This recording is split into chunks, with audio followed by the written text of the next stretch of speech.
Okay हमारा आज का टॉपिक है the origin of permanent magnetic movement. इसमें तीन चीज़ें आ जाती हैं कि हम चूँकि मैग्नेटिक मूवमेंट किसी एलिमेंट्री पार्टिकल की देख रहे हैं, एटम की देख रहे हैं, इलेक्ट्रॉन की देख रहे हैं, तो जो मैग्नेटिक मूवमेंट होती है वो उसकी पहली रीज़न क्या हो सकती है कि कोई भी इलेक्ट्रॉन है वो ऑर्बिट में मूव करता है, तो उसकी ऑर्बिट में मोशन की वजह से ऑर्बिटल मैग्नेटिक मूवमेंट हो सकती है। हमें ये भी पता है कि इलेक्ट्रॉन जो हैं वो इंट्रिंसिकली उनमें एक प्रॉपर्टी है स्पिन की, तो स्पिन की वजह से भी मैग्नेटिक मूवमेंट हो सकता है।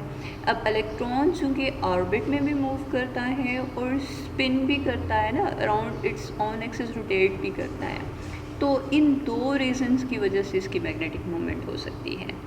जबकि अगर हम मैग्नेटिक मूवमेंट ऑफ न्यूक्लियस की बात करें तो न्यूक्लियस का हमें पता है कि उसकी सिर्फ क्या है, स्पिन है ना। न्यूक्लियस किसी ऑर्बिट में तो मूव नहीं करता बट स्पिन ज़रूर करता है।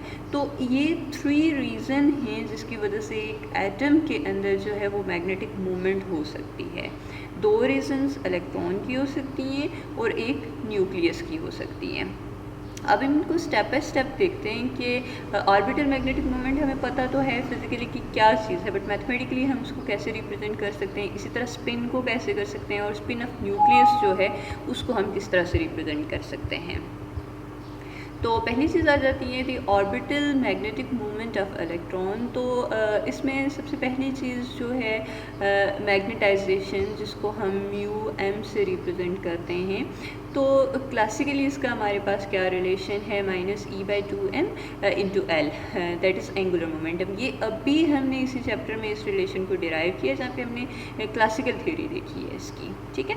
हमने उसी रिलेशन को यूज़ किया, सिर्फ इसमें किया क्या है कि एक तो स्मॉल एल लिया है, this is for the orbital, चूँकि हम ऑर्बिटल मैग्नेटिक मूवमेंट की बात करें, और बी अप्लाइड मैग्नेटिक फील्ड जो है ना, कि कितनी मैग्नेटिक फील्ड इंजेक्ट की गई है, उस चीज़ को ये रिप्रेजेंट करता है। दूसरी चीज़ ये क्लासिकली हमने रिजल्ट लिखा और ये क्वांटम मैकेनिकली हमने लिखा कि एंगुलर मोमेंटम एल जो है वो हमारे पास किस चीज़ के इक्वल होता है, तो ये magnetic quantum number into H cut के इक्वल होता है। तो एल की इस वैल्यू को हम यहाँ पे इस इक्वेशन में पुट कर देते हैं। इसको जब यहाँ पे पुट कर देते हैं तो म्यू एम जो कि मैग्नेटाइजेशन है उसका हमारे पास एक कोरिलेशन आ गया है। अब यहाँ पे थोड़ा सा हमने इसको रीअरेंज किया है, और रीअरेंज करने के बाद इस क्वांटिटी को अगर हम देखें तो चार्ज h 4πm ये एक कांस्टेंट है, ठीक है। इस कांस्टेंट को हमने क्या लिख दिया, म्यू बी लिख दिया, और इस म्यू बी को हम क्या कहते हैं, बोहर मैग्नेटॉन कहते हैं, और इसकी एक कांस्टेंट वैल्यू होती है। तो जब ऑर्बिटल मैग्नेटिक मूवमेंट की बात की जाए तो ऑर्बिटल मैग्नेटिक मूवमेंट किस चीज़ के इक्वल है, मैग्नेटिक क्वांटम नंबर के एंड म्यू बी के। म्यू बी क्या है, ये बोहर मैग्नेटॉन है। अब अगर हम किसी कॉम्प्लेक्स सिस्टम की बात करें, किसी एटम की, कि जहाँ पे लार्ज नंबर ऑफ़ इलेक्ट्रॉन्स हैं, तो उसकी मैग्नेटिक मूवमेंट के लिए क्या किया जाता है कि इंडिविजुअली हर इलेक्ट्रॉन की जो मैग्नेटिक मूवमेंट है उसको ऐड अप कर दिया जाता है। Further more orbital magnetic movement के लिए हमें ये चीज़ पता है कि अगर कोई शेल जो है वो फिल्ड है तो उसकी ज़ीरो ऑर्बिटल मैग्नेटिक मूवमेंट होती है, और जो भी कोई पार्शली फिल्ड शेल होता है उसकी मैग्नेटिक मूवमेंट जो होती है वो नॉन ज़ीरो होती है। इसके बाद हमारे पास आ जाते हैं spin magnetic movement of electron. तो स्पिन के लिए हमारे पास क्या चीज़ है कि यानी पहले हमने ऑर्बिट में इलेक्ट्रॉन मूव कर रहा है तो वो रिलेशन किस चीज़ के इक्वल आएगा। अब हम देखना चाहते हैं कि अगर कोई इलेक्ट्रॉन स्पिन कर रहा है तो उसकी क्या सिचुएशन होगी, ठीक है।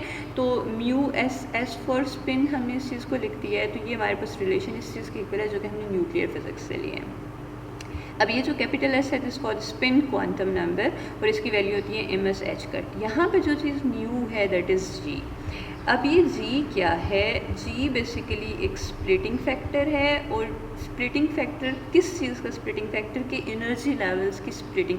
मैग्नेटिक फील्ड है, उसमें कोई इलेक्ट्रॉन है, जाहिर बात है वहाँ हमने ज़ीमैन इफेक्ट पढ़ा है ना कि जहाँ पर स्प्लिटिंग ऑफ एनर्जी लेवल्स होती है, तो कोई ऐसी टर्म हमारे पास होनी चाहिए जो कि स्प्लिटिंग के लिए भी हो हमारे पास, ठीक है। तो ये जी वो फैक्टर है। अब ज़रा हम इस जी फैक्टर को थोड़ा सा अगर डिटेल में देखना चाहें, या स्पिन मैग्नेटिक मूवमेंट जो है उसको डिटेल में देखना चाहें, तो सबसे पहली चीज़ तो हमने कंसीडर किया है कि हमारे पास कोई ऑर्बिटल मैग्नेटिक मूवमेंट नहीं है, बल्कि सिर्फ और सिर्फ हम स्पिन को कंसीडर कर रहे हैं, ठीक है। तो जब हम स्पिन को कंसीडर करें तो हमारे पास दो सिचुएशंस हो सकती हैं स्पिन के लिए, या तो वो +½ है या तो -½ है। अच्छा, अब अगर इनिशियली इलेक्ट्रॉन जो है किसी +½ स्टेट में है, ठीक है, मैग्नेटिक फील्ड में रख रहे हैं, तो वो फ्लिप करके नेगेटिव उसमें अगर आ जाता है तो उसकी पोटेंशियल एनर्जी जो है वो चेंज होती है, ठीक है। तो ये पोटेंशियल एनर्जी अगेन हम ये रिलेशन देख सकते हैं डायपोल मूवमेंट के टॉपिक में कि ये -μ.b के इक्वल है, ठीक है।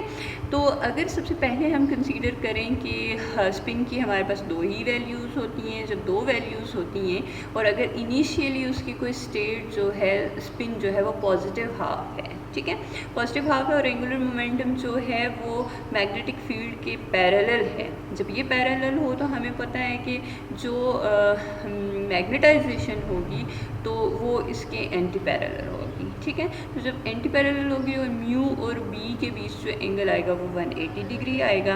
और दूसरा केस जब m जो है वो -½ के इक्वल हो तो क्या चीज़ आ जाएगी कि पैरेलल के लिए एंगल जो है वो इनका 0 डिग्री आ जाएगा। अब यहाँ से हम देखना क्या चाहते हैं, बेसिकली हम ये देखना चाहते हैं कि चेंज इन पोटेंशियल एनर्जी जो है वो कितना है। तो जब +½ स्टेट में था तो तब एंगल 180 डिग्री बन रहा था, तो ये +μb आ गया। जब पैरेलल है तो एंगल 0 डिग्री, तो ये μb आ गया है, ठीक है। सॉरी, यहाँ पे हमारे पास नेगेटिव साइन आएगा, पॉजिटिव आएगा और यहाँ पे नेगेटिव साइन आ जाएगा, यहाँ पे साथ में नेगेटिव साइन रख दीजिएगा। अच्छा, अब अगर डेल u की बात करें तो हम फाइनल माइनस इनिशियल करेंगे, तो फाइनल माइनस इनिशियल करने के बाद डेल u जो है वो एड अप होके 2μb आ जाएगा, ठीक है। और इसी रिलेशन को हम यहाँ पे लिख सकते हैं कि म्यू को हम मॉड के अंदर रखते हैं ना, ताकि पॉजिटिव नेगेटिव वैल्यूज़ जो हैं वो दोनों इसी के अंदर आ जाएं। अब देखिए यहाँ पे क्या किया गया है कि इसको मॉड में लेने की एक तो रीज़न क्या है कि यहाँ पे अगर नेगेटिव साइन इसके साथ आ भी रहा है तो उसको हम ज़रा इग्नोर कर देते हैं। S और Z का मतलब ये है कि जो मैग्नेटिक फील्ड है वो अलोंग Z डायरेक्शन जो है वो अप्लाई की गई है, ठीक है। अब म्यू की जगह उसकी वैल्यू पुट कर दी है। जब उसकी वैल्यू पुट कर दी तो इससे नेक्स्ट क्या किया गया है कि स्पिन की वैल्यू जो होती है वो ±½ हो सकती है, ठीक है। तो 1/2 इस 2 फैक्टर से कैंसिल होकर हमारे पास ये सिचुएशन रह जाएगी। और यहाँ से जो चेंज इन पोटेंशियल एनर्जी है या जो स्पिन क्वांटम नंबर है वो हमारे पास बेसिकली इस चीज़ के इक्वल आ जाता है।